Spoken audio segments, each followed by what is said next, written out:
So in the last video, we talked about how do you tell if you have a zero to a polynomial function using synthetic division, and today we're going to build on that in this video.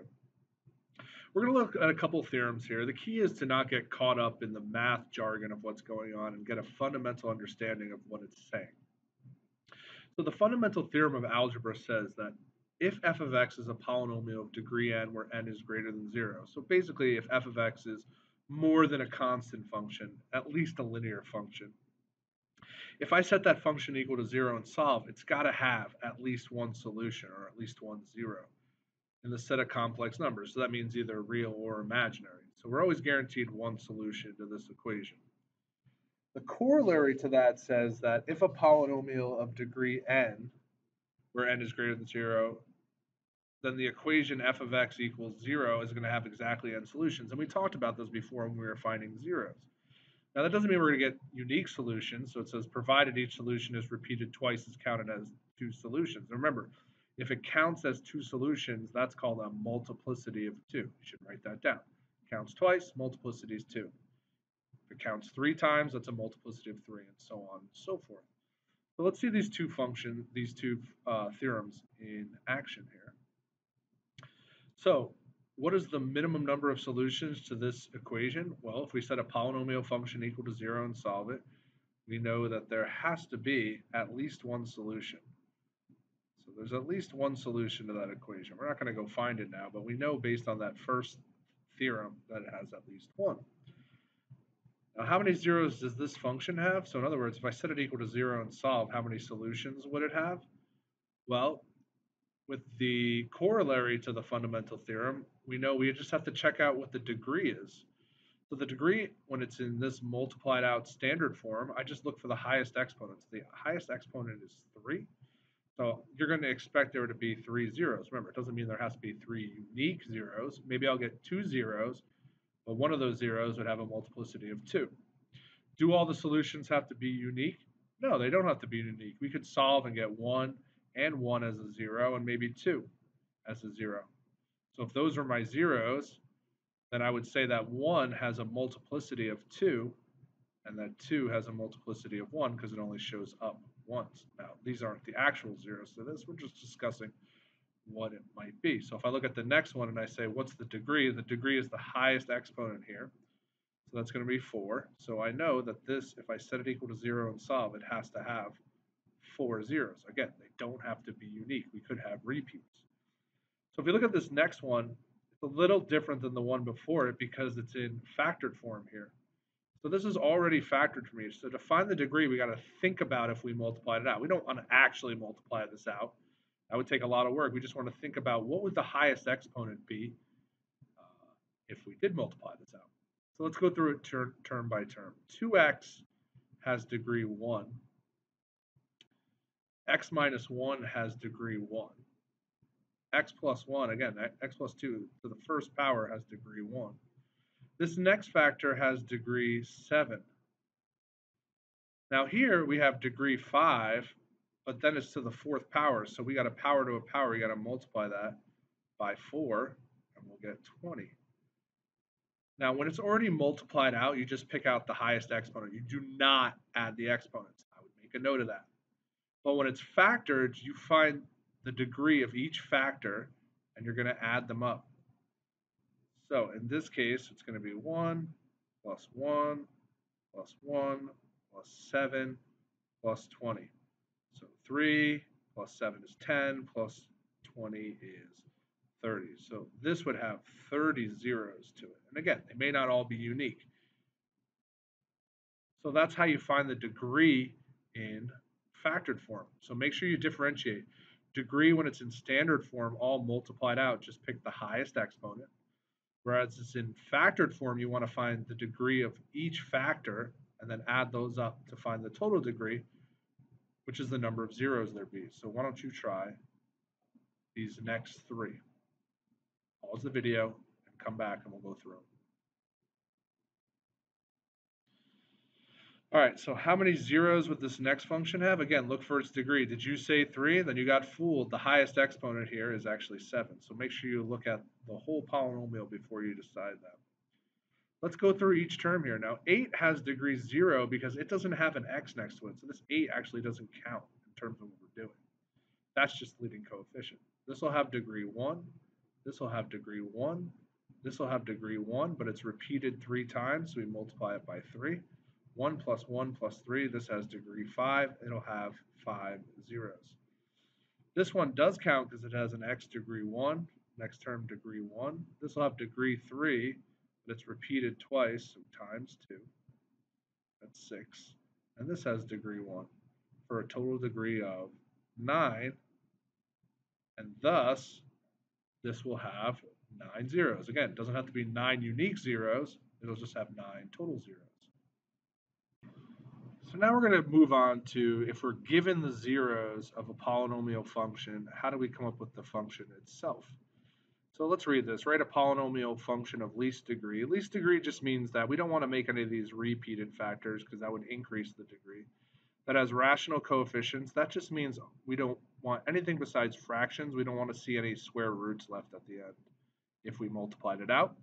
And a leading coefficient of 1 just means we want a 1 out front. So all we have to do here, and you're going to want to write this down, is switch these over to their factors. So what factor would have given you a 0 of 5? That would have been x minus 5. And what factor would have given you a 0 of 3? That is x minus 3. And what factor would have given you a 0 of negative 2? Well, that's going to be x plus 2. So this is like kind of going back and forth when you're doing synthetic division. If the factor was x plus 2, you'd use negative 2 for the synthetic division. We're just going back and forth. Leading coefficient of 1, I don't need to actually write that in. It's already a 1 out there. If it was a different number, I'd write it in. So f of x equals that would be a polynomial of least degree that has these as zeros and 1 as a leading coefficient. So you just want to turn them over to their factors. So the next one, very similar, except they want a leading coefficient of 5 this time, and these are the zeros. So I'm going to work a little backwards on this one. I'm going to start with the 8. So the factor that would make 8 equal a 0 would be x minus 8. And the factor that would make x plus 1 equal a 0 would be, sorry, negative 1 be a 0 would be x plus 1. Now, what factor would make 0 a 0? This is always challenging, but it's actually easier than you think. Technically, it would be like x minus 0, but x minus 0 is just going to be x. And then they want a leading coefficient of 5. So you're going to pause the video and try these two problems.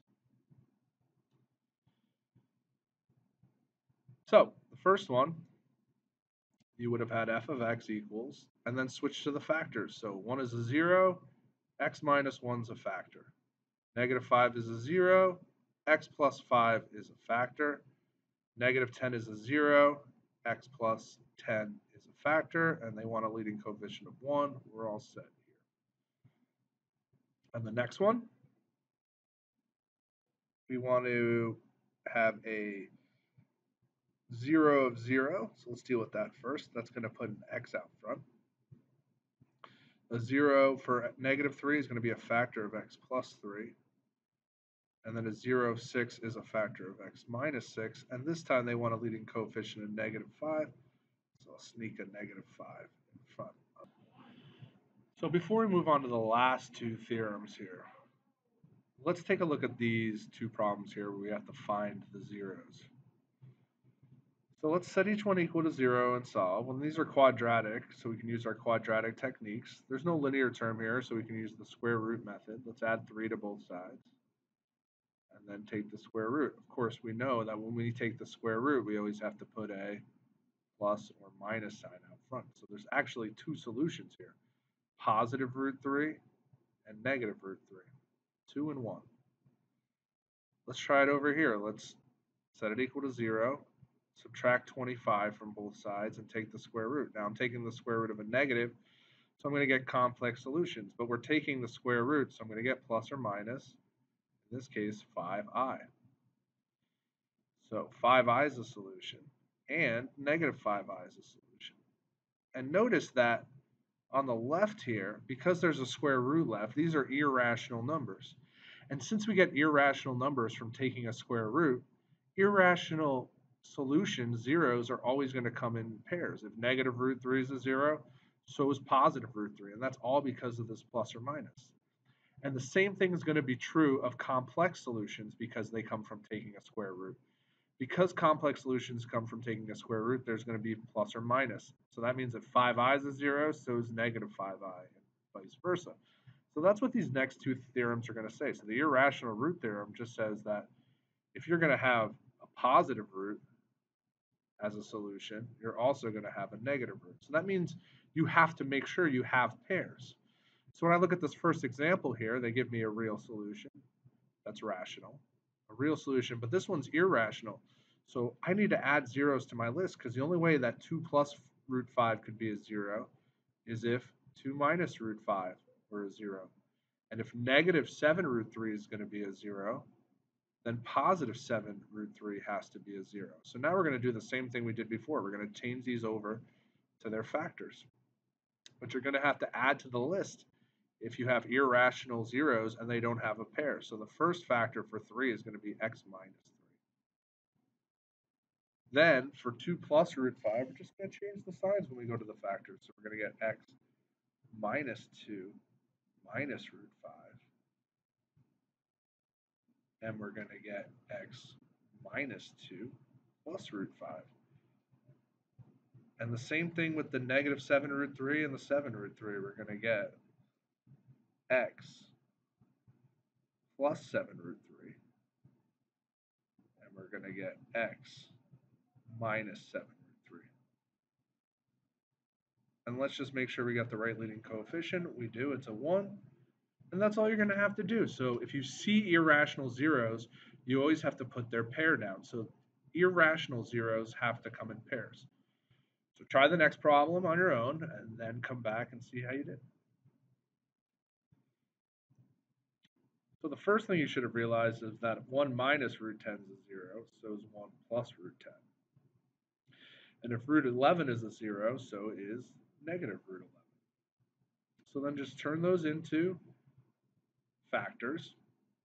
I'll get x plus 1 plus 4, and then I'll get x minus 1 plus root 10, and I'll get x minus 1 minus root 10.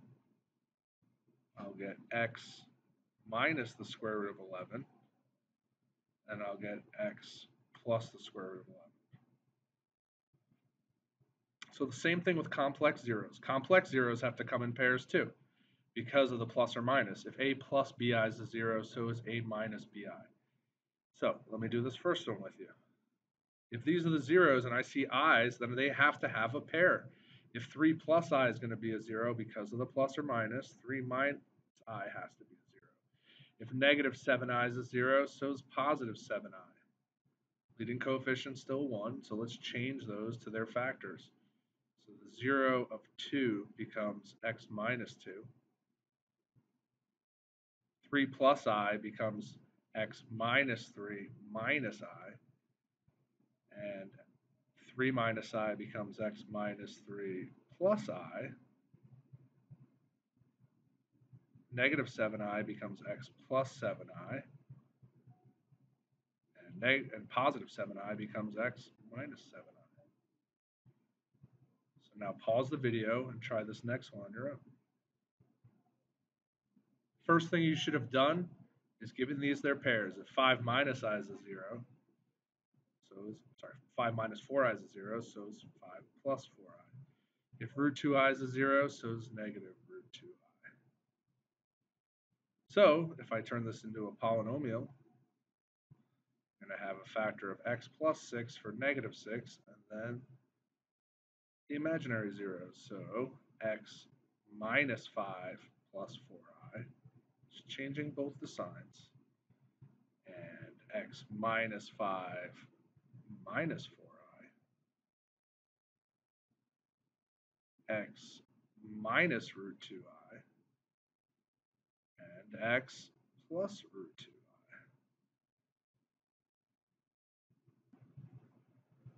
So let's see if you can put it all together here. Try this one now and bring it to class tomorrow, and this is the one we'll start with.